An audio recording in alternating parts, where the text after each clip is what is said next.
우리 하나님께서 주시는 말씀 창세기에서 보도록 하겠습니다. 창세기 12장 10절에서 20절까지 보도록 하겠습니다. 창세기 12장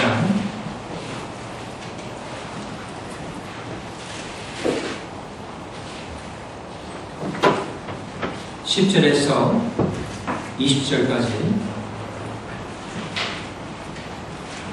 봅니다.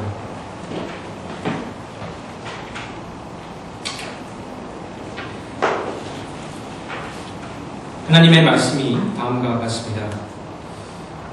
그 땅에 기근이 들었으므로 아브라함이 애굽에 거류하려고 그리로 내려갔으니 이는 그 땅에 기근이 심하였습니다. 그가 애굽에 가까이 이르렀을 때 그의 아내 사레에게 말하되 내가 알기에 그대는 아리따운 여인이라. 애굽 사람이 그대를 볼 때 이르기를 이는 그의 아내라 하여 나는 죽이고 그대는 살리리니 원하건대 그대는 나의 누이라 하라. 그러면 내가 그대로 말미암아 안전하고 내 목숨이 그대로 말미암아 보존되리라 하니라. 아람이 애굽에 이르렀을 때 애굽 사람들이 그 여인이 심히 아리따움을 보았고 바로의 고관들도 그를 보고 바로 앞에서 칭찬함으로 그 여인을 바로의 궁으로 이끌어 들인지라. 이에 바로가 그 말미암아 아브라함을 후대함으로 아브라함이 양과 소와 노비와 암수 나귀와 낙타를 얻었더라. 여호와께서 아브라함의 아내 사레의 일로 바로와 그 집에 큰 재앙을 내리신지라. 바로가 아브라함을 불렀어 이르되 네가 어찌하여 나에게 이렇게 행하였느냐? 네가 어찌하여 그를 네 아내라고 내게 말하지 아니하였느냐? 네가 어찌 그를 누이라 하여 내가 그를 데려다가 아내를 삼게 하였느냐? 내 아내가 여기 있으니 이제 데려가라 하고 바로가 사람들에게 그의 일을 명하매 그들이 그와 함께 그의 아내와 그의 모든 소유를 보내었더라. 아멘.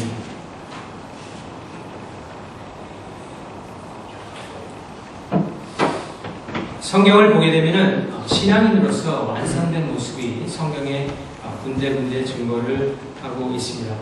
그 중에 하나가 신앙이 완성된 그런 모습 중에 하나가 주위의 환경이 어떻든 간에 이 하나님의 말씀에 의해서 움직이는 그런 모습을 성경에서는 신앙의 상당히 완성된 성숙한 모습으로 증거를 하고 있습니다.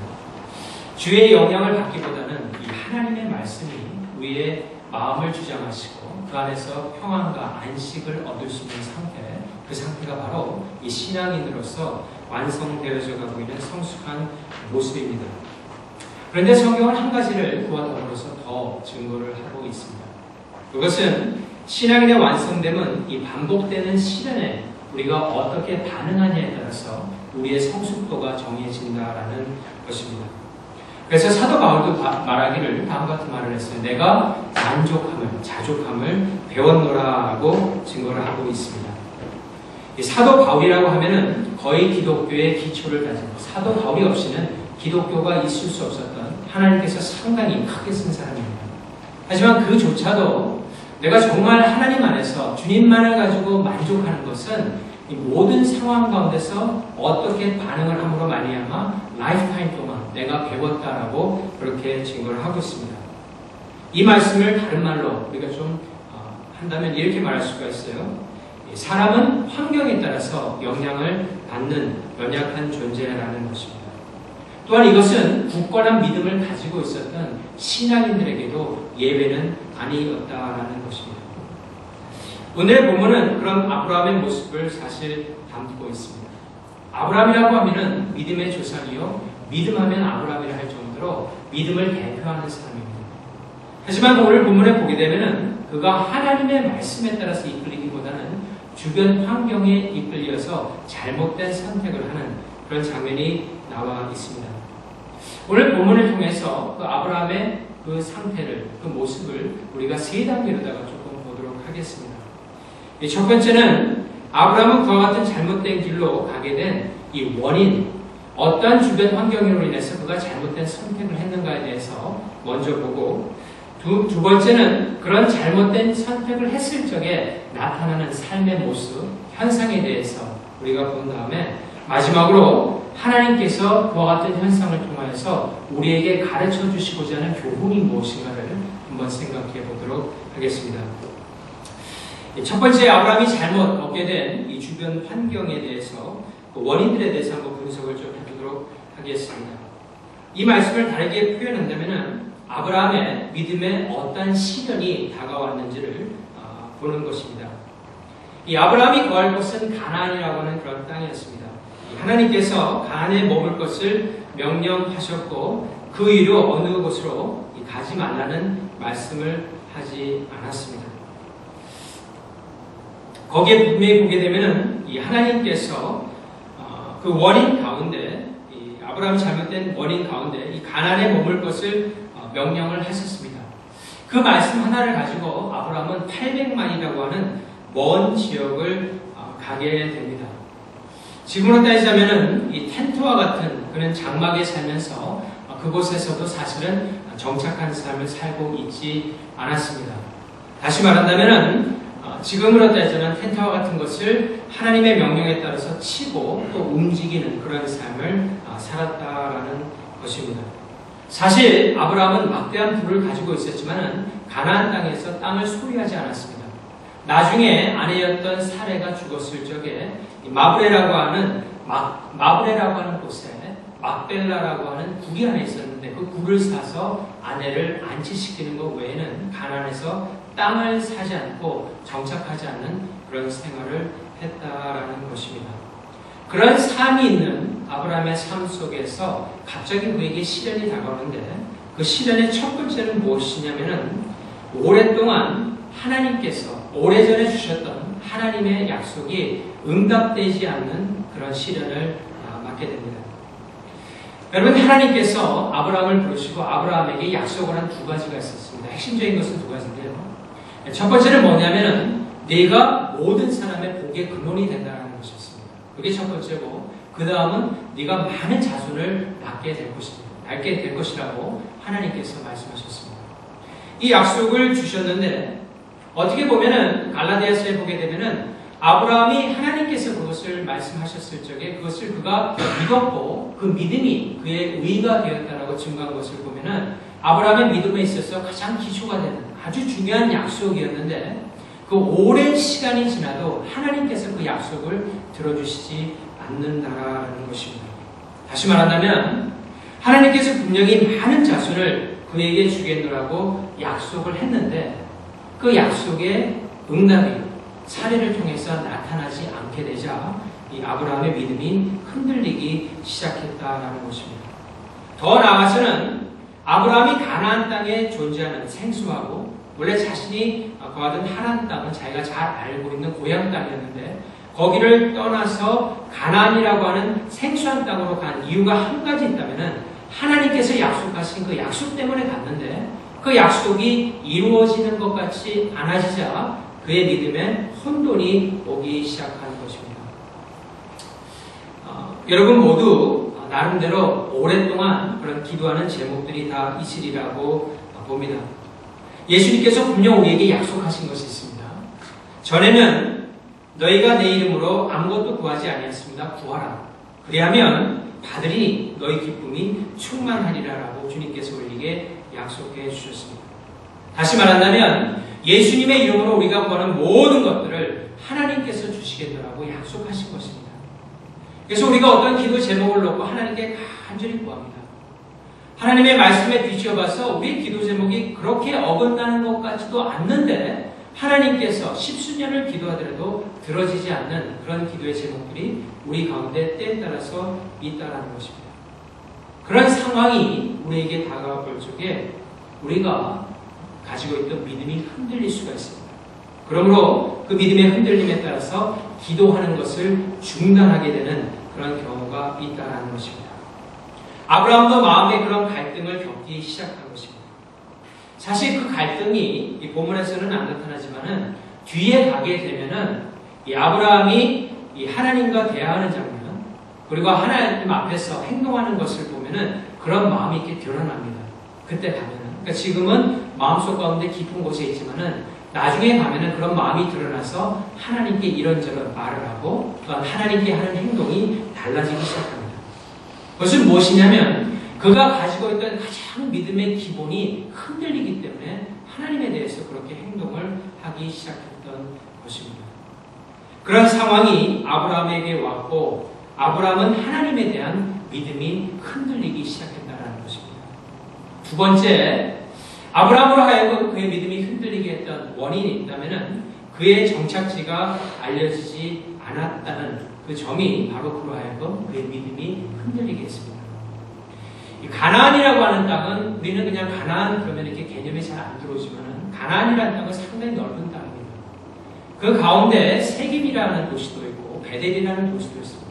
그럼 하나님께서 가나안으로 가서 세겜 땅에 머물든지 아니면 베델에 머물든지 아니면 베델에서도 어떤 타운이 안에 머물든지 어떤 타운에서도 어떤 고장 스피시한 플레이스에 머물라고 명령을 사실은 하지 않았습니다.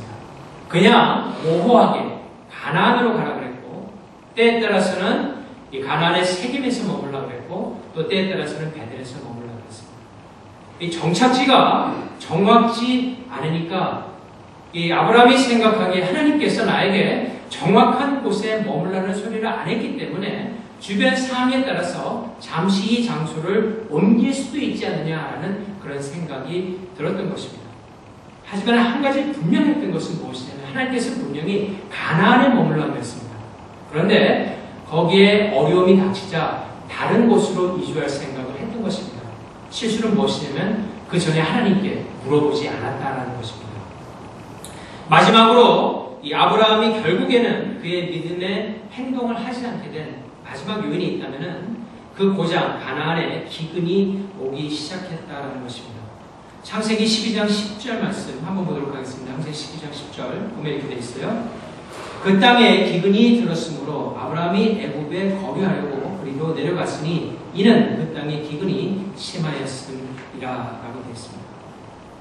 여러분 지금 사회는 비즈니스, 다시 말해서 상업이 주를 이루는 그런 사회입니다. 이 상업에 종사하는 분들이 상당히 많습니다.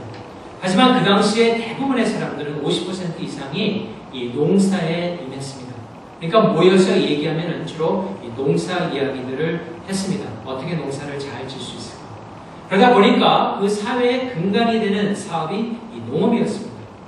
지금도 마찬가지지만은 그렇기 때문에 농업을 하는 데 있어서 가장 민감한 것이 물입니다. 그래서 고장에 기근이 된다는 것은 사회 전체 구조에 상당한 어려움을 줄 수 있는 그런 환경이 이렇게 왔다라고 생각을 하면 됩니다. 처음에는 비가 잘 내리지 않았을 것이고 비가 내려야 할 시기에서 한두 번 이렇게 스킵하게 되고 그러다 보니까 땅이 마르게 되고 농사를 칠 수 없게 되고 있는 양식 가지고 연명해야 되는 기근이 그들 가운데 찾아왔다라는 것입니다. 아마 우리도 그와 같은 환경이 있었다면 이 아브라함처럼 이 행동했던 것이 너무나 당연한 일이 아닌가라고 생각을 해볼 수 있습니다. 하나님께서 자신의 고향을 떠나라고 했고 말씀 약속 하나 붙잡고 가나안까지 왔던 믿음의 용장이 바로 아브라함이었습니다. 하지만 내적으로 그의 믿음에 문제가 생기기 시작하고 거기에 엎친 데 덮친 격으로 외적인 어려움까지 오게 되니까 이 사람이 믿음의 행동보다는 자신이 생각하기에 좀 더 지혜롭다고 하는 세상 사람과 같은 그런 생각을 자꾸 하게 되었던 것입니다. 그래서 결국에는 그가 가나안에 머물지 않고 애굽으로 향하게 됩니다. 애굽으로 향하게 됐던 것은 하나님보다는 사람을 내가 더 좀 의지하겠다. 잠시만이라도 그래야 되겠다라는 그런 생각의 행동인 것을 나타내는 것입니다. 왜냐하면 이 성경에 보게 되면은 하나님께서 애굽으로 가라고 명하실 때가 있습니다. 그 부분이 있어요. 전혀 없는 건 아닌데 하지만 이 성경 전체를 보게 되면은 어떤 사람이 애굽을 향하여서 가는 모습을 보면서 하나님께서는 그것을 사람을 더욱더 의지하는 모습으로 비유하는 경우가 참 많이 있습니다. 대표적인 구절이 이사야서 말씀인데 한번 보도록 하겠습니다. 이사야서, 구약의 이사야서 31장 1절 말씀 한번 보겠습니다. 31장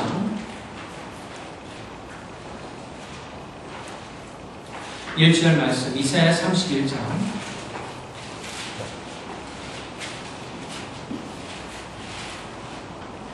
구약의 1003페이지죠. 31장 1절 말씀 한것이 되어 있습니다.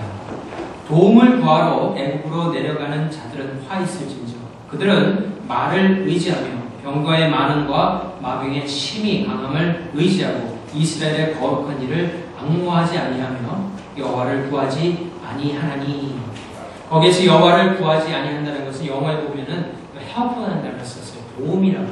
다시 말해서 하나님의 도움을 구하기보다는 눈에 보이는 사람들과 큰 것을 의지하고자 하는 그런 행동을 나타낼 적에 애국으로 내려가는 사람이라는 표현을 쓴다라는 것입니다.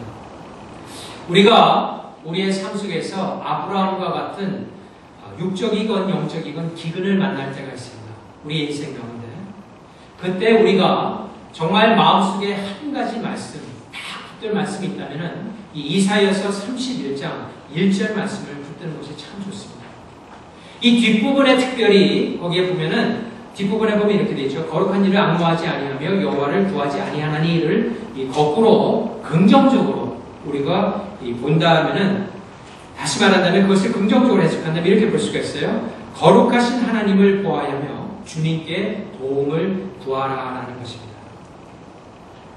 믿음의 조상이요 견고한 믿음을 가졌던 아브라함이었지만은 하나님의 도움을 구하기보다는 애국인들을 내가 잠시라도 좀 의지해서 이 어려움을 좀 피해야 되겠다라고 이렇게 생각을 했던 것입니다.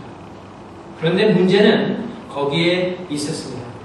이 아브라함이 하나님의 말씀을 더 이상 믿지 않게 되자 그의 삶 가운데서 불신앙적인 모습이 단계적으로 나타나기 시작합니다. 세 가지 정도가 나타나는데요. 첫 번째는 그에게 있어서 믿음이 없어지기 시작합니다. 하나님에 대한 믿음이 사라지게 되었다는 것이죠. 기근이 들자 아브라함에게 양식이 떨어졌을 것이고 자연스럽게 주변에 있는 가난한 사람들에게 양식을 구했을 것입니다.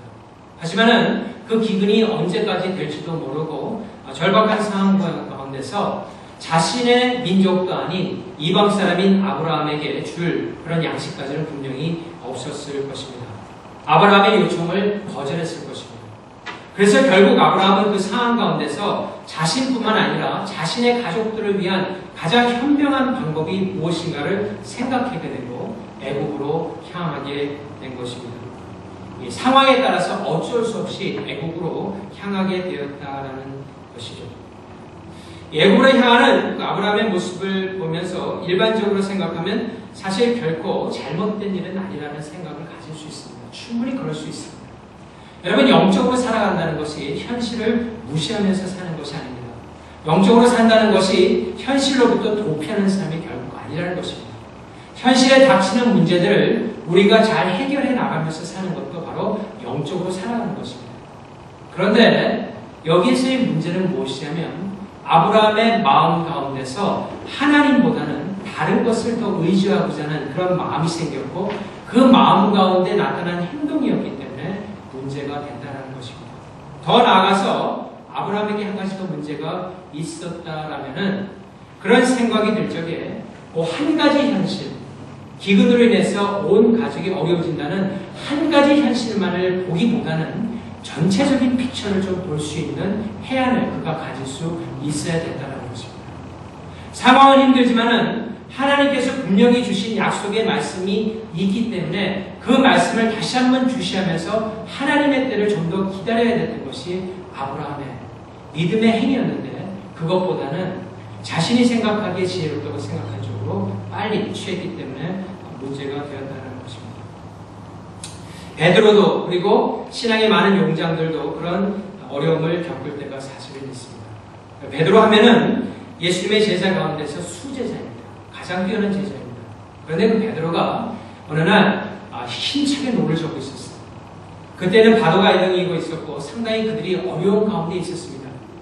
이 파도가 너무나 심했기 때문에 예수님은 온데간데 없었고 그들이 이 파도 가운데 아주 힘들게 이 노를 젓고 있었는데 멀리서 예수님께서 그들을 향하여서 걸어오게 됩니다. 예수님을 보자마자 처음에는 유령인 줄 알고 그들이 소리를 첫 번째 질렀습니다. 하지만 예수님께서 내니 걱정하지 말라고 두려워하지 말라고 말씀하셨을 적에 그들이 안심하게 되자 베드로가 그때 두 번째 소리를 지르게 됩니다. 뭐라고 소리를 지르면 이렇게 소리를 질렀어요. 주여 만일 주시거든 나를 명하사 우리로 오라 하소서라고 부탁합니다. 그러자 예수님께서 오라 이렇게 말씀하십니다. 그 말씀 하나, 예수님께서 오라고 하는 그 말씀 하나 붙들고 베드로가 보트에서 나오니까 물 위를 걷기 시작했어요. 아주 초자연적인 놀라운 역사를 그가 체험하게 됩니다. 우리도 우리의 삶 가운데서 그런 초자연적인 역사를 경험하지 않습니까? 정말 아무것도 될 것 같지 않은 상황 가운데서 하나님 말씀 하나 붙들고 나아가다 보면은 우리가 경험하지 못했던 하나님의 놀라운 은혜를 경험하게 되고 그로 인해서 우리의 믿음이 성장하게 되는 것입니다. 아, 이렇게 하나님을 믿어가는 것이구나 라는 것을 깨닫게 되었다는 것이죠. 베드로도 그런 경험을 하게 됩니다. 근데 그 다음에 문제가 생기기 시작합니다. 그 문제는 다른 것이 아니라 바람이 심하게 일기 시작합니다. 아마 파도도 더 심하게 일기 시작했을 것입니다.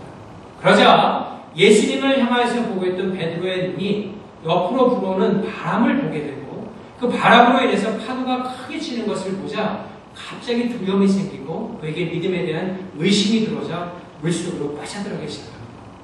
그때 하나님께 예수님께 다시 한번 세 번째 소리를 지르죠. 주여 나를 구원하소서.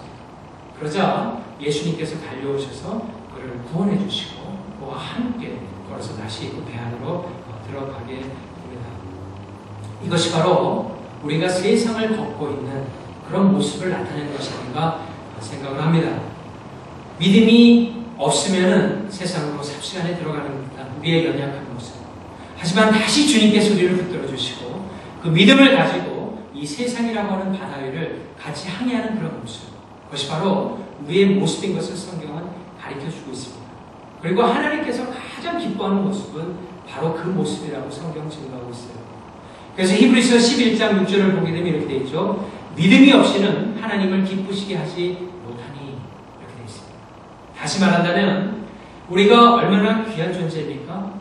우리의 믿음이 하나님을 정말 기쁘게 할 수 있는 그런 존재라는 것입니다. 우리에게 그와 같은 믿음이 있을 적에 그 믿음을 통하여서 하나님께서 참으로 기뻐한다라는 것입니다. 그런데 아브라함은 그 순간에 그렇지 못했다라는 것이에요. 하나님을 의지하기보다는 애굽을 의지하고자 하는 마음이 더 강했고 그래서 그로 하여금 애굽으로 향하게 되었던 것입니다. 불신앙이 들어오자 두 번째 나타난 현상은 예배가 아브라함의 삶 가운데서 없어지기 시작합니다. 여러분, 아브라함이 하란을 떠났을 적에 그 생수한 땅 가나안에 옵니다. 그리고 처음 그 세겜에 도착했을 적에 가장 첫 번째 드린 것이 하나님께 예배를 드리는 것이었어요. 거기에다 제단을 쌓고 이곳까지 인도해 주신 하나님께 감사와 찬양을 드렸습니다. 예배를 드렸습니다. 그리고 조금 더 남쪽으로 내려가서 아이족 가기 전에 베델 지역에 갔을 적에는 거기서도 다시 단을 쌓고 하나님께 예배를 드렸습니다. 다시 말한다면 그의 삶의 중심은 하나님을 예배하는 것이었어요. 하나님께 예배하는 것이 가장 우선인 삶이 아브라함의 삶이었다라는 것입니다. 우리가 주일 예배는 말할 것도 없고 매일매일 삶 속에서 이 하나님과 함께 출발하는 생활이 얼마나 중요한지 모릅니다.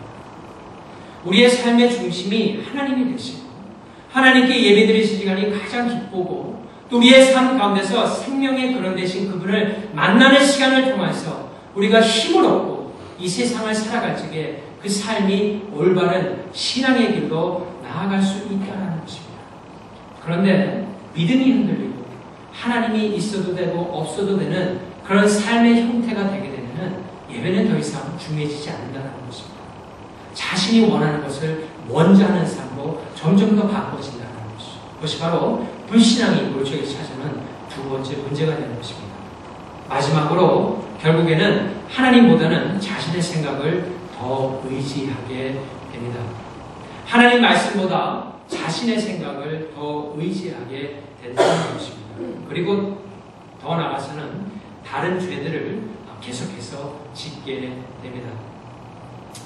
이 아브라함의 아내는 상당한 미인이었던 것 같아요. 이 본문에 보게 되면.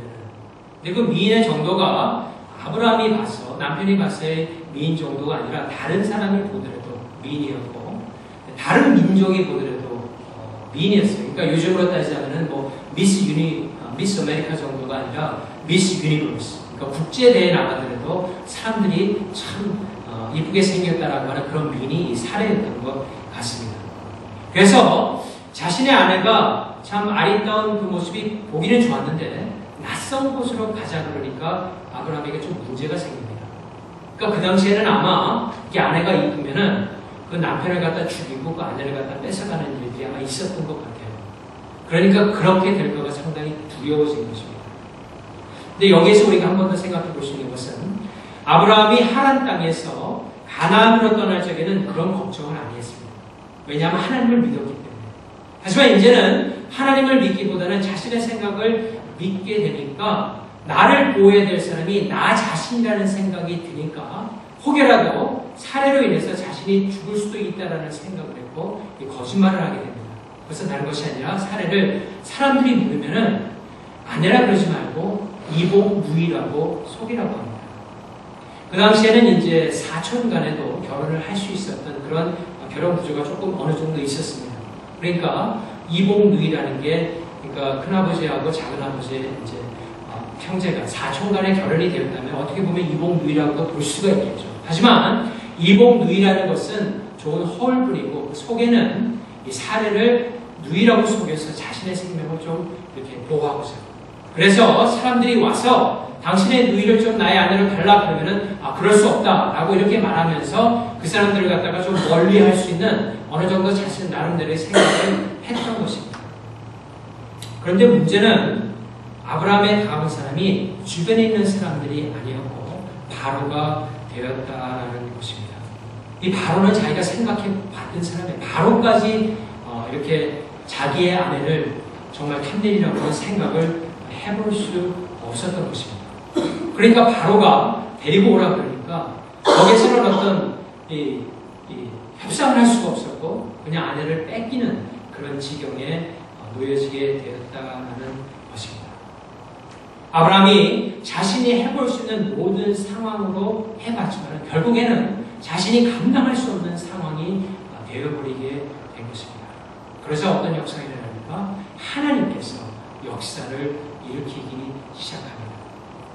사례를 데려갔던 애굽의 궁에 큰 재앙을 내리기 시작합니다. 그 재앙을 원어적으로 보게 되면은 이 스킨 디시즈예요. 다시 말해서 이 플레이그는 그냥 플레이그가 아니라 어떤 요즘으로 따지자면 아주 악창과 같은 종기가 온몸에 나는 그런 재앙들이 일어납니다. 그러니까 애굽에 있는 사람들이 갑자기 온몸에 종기가 일어나고 그런 재앙이 덮치게 되자 이것이 왜 이렇게 됐는가 생각을 하게 되고 이렇게 걸어가다 보니까 결국 이 사례가 아브라함의 아내라는 그런 사실을 깨닫게 된다는 것입니다. 여기에서 어떤 분들은 사례가 그럼 과연 이 바로의 왕과 어떤 관계를 맺었느냐에 대해서 좀 궁금해하는 분들이 있습니다. 근데 그 당시에는 왕에게 정말 왕비가 되기 위해서는 일정한 기간 동안 에스더 왕처럼 이렇게 일정한 기간 동안 멀리 있다가 왕비가 되기 때문에 아마 이 바로가 사례를 범하지는 않았을 것입니다. 그냥 안 범했을 것입니다. 그리고 나중에 바로가 아브라함에게 이 사례를 돌려줄 적에 네 아내를 데리고 가라 이렇게 한 말씀을 봤을 적에 범하지는 않고 다시 그 재앙으로 인해서 놀라고 그래서 이 사례가 아브라함에게로 돌아오는 그런 결국에 결과가 있게 된다는 것입니다. 아브라함은 그의 모든 가족들과 이 애굽에 나가는 것이 현명한 생각이라고 했을 것입니다. 가나안에 기근이 들었을 적에는 그 생각이 더욱더 굳어졌고 결국 가지만은 그것은 하나님의 뜻이 아니었다는 것입니다. 아브라함의 은혜로 하나님의 은혜로 아브라함은 결국 베델로 돌아오게 됩니다. 그리고 베델에서 가장 처음 드린 것은 예배였습니다. 하나님께 다시 예배를 드리면서 중심을 초심으로 돌아가서 주님을 섬기는 그런 모습을 보여주게 됩니다. 말씀의 결론을 맺겠습니다. 우리가 우리의 삶을 살아가다 보면 때에 따라서 믿음이 흔들릴 만한 시련을 만날 때가 있습니다. 그런데 그때 우리가 불평과 불만으로 하나님께 하기보다는 하나님께서 우리의 믿음을 더욱더 강건하게 하시고자 이와 같은 어려움을 준다, 이와 같은 시련을 준다라고 생각하고 그것을 우리의 믿음을 정말 시험해 볼 수 있는 그런 기회로 삼게 된다면 그 어려움을 이길 수 있는 힘이 그 가운데서 나올 수 있다는 것입니다. 여러분, 하나님께서는 이 땅 가운데 정말 믿음이 어떤 모습이어야 한다는 것을 표본적으로 보여주신 분이 예수 그리스도이십니다. 그래서 히브리서를 보게 되면은 예수님께서 믿음의 창시자예요. 예번역에 보면 한글, 개역 한글에 보게 되면은 창시자이시고, 그러니까 다시 말해서 믿음을 만드신 분이시고, 그 믿음을 완성하는 분이라고 증거를 하고 있습니다. 그래서 무엇을 보냐면, 많은 믿음의 조상들이 있었지만은, 그 모든 믿음의 조상들은 결국 완전하신 믿음을 보이신 분을 예표하고 있는데, 그분이 주님이시었고, 하나님께서는 그런 주님과 같은 믿음의 모습으로 우리를 빚어감에 있어서 시행착오가 있는데, 그 시행착오가 뭐냐면은 하나님께서 믿음의 연단을 주실 적에 우리가 하나님의 말씀을 붙들고 긍정적으로 반응할 적에 그것을 통하여서 우리의 믿음이 더욱더 자라나게 된다는 것입니다. 그 자라는 성숙하는 모습이 바로 예수 그리스도의 참된 믿음의 모습을 우리를 통하여 하나님께서 나타내신다라는 것입니다. 그 믿음이 자라는 것이 우리에게 정말 큰 복이 됩니다. 그리고 우리 후손들에게 물려줄 수 있는 최대의 유산이 된다는 것입니다. 하나님만을 믿으면, 하나님만을 붙들면 이 세상 가운데서 형통할 수 있고 주님으로 인해서 하나님을 증거하는 놀라운 일을 할 수 있다라고 하는 그 믿음이 우리 자손들에게까지 갈 적에 그것으로 인해서 그들은 큰 복을 받고 그들 삶 가운데서도 주님을 섬기는 놀라운 일들을 행하게 된다는 것입니다. 사랑하는 성도 여러분, 믿음의 주요 또 온전하게 하시는 이인 예수님을 보시기 바랍니다. 예수님께서는 여러분의 믿음을 더욱더 견고하게 튼튼하게 해주시고 붙들어 주실 것입니다. 같이 기도하시겠습니다.